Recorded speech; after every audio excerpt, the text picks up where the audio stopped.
We have looked at audio levels and how to monitor and adjust them for a single audio event on your timeline, an audio track, or for an entire movie at once. But what happens if you've got several tracks of audio?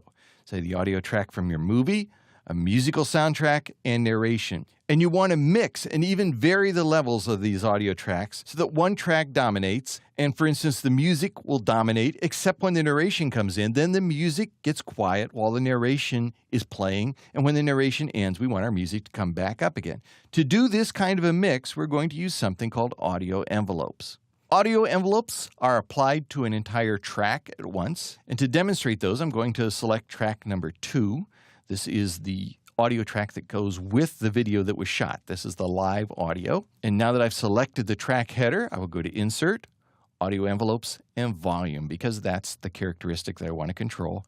You see, when I've selected it, I now get a horizontal blue line that runs through the entire track, and I can raise and lower the audio levels for that entire track by raising and lowering that blue line. So if I drag that down all the way to the bottom, I have now silenced that audio track. But what about track number 4? That's my music track. Again, I want to be able to vary it. I want to be able to put it in an envelope so that I can have it go quiet when my narration comes in and then come back up again. Let's select that track header, and then we'll go to Insert, Audio Envelopes, Volume. Again, we get that heavy blue line. But instead of raising or lowering the entire blue line, I'm going to create keyframes.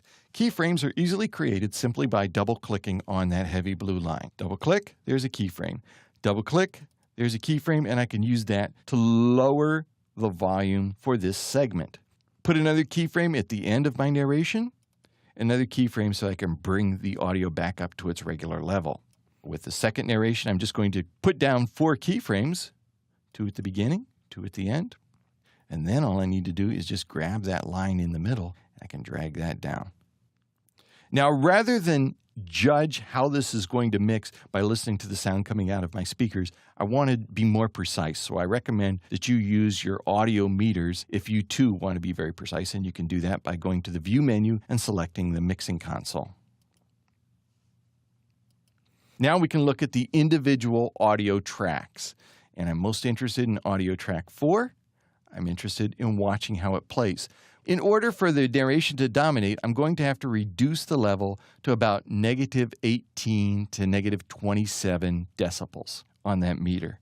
How much difference there is between the music in the background and the narration is one of personal preferences. Older people sometimes have more trouble distinguishing between sounds that are at similar levels. So if you're creating something for a wider audience, you may want to bring down that music more. For a younger audience, the music and the narration can be a little closer. But let's go ahead and play, and let's take a look at those VU meters and see how much we've reduced the audio on the music track, which is, again, track number 4, and see how it mixes together.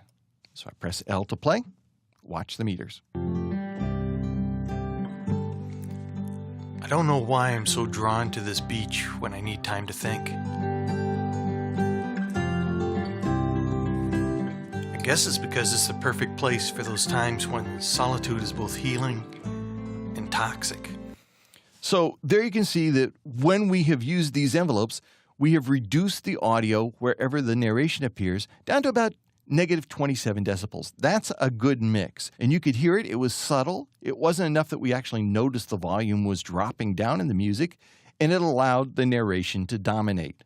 So very, very cool. And I, again, encourage you to do it with the mixing console rather than just trusting your ears out of the computer speakers. You'll always get a much more precise read, and you know exactly what you're doing. When you've properly mixed your audio, your audience won't even hear the movie as a mixture of different audio sources.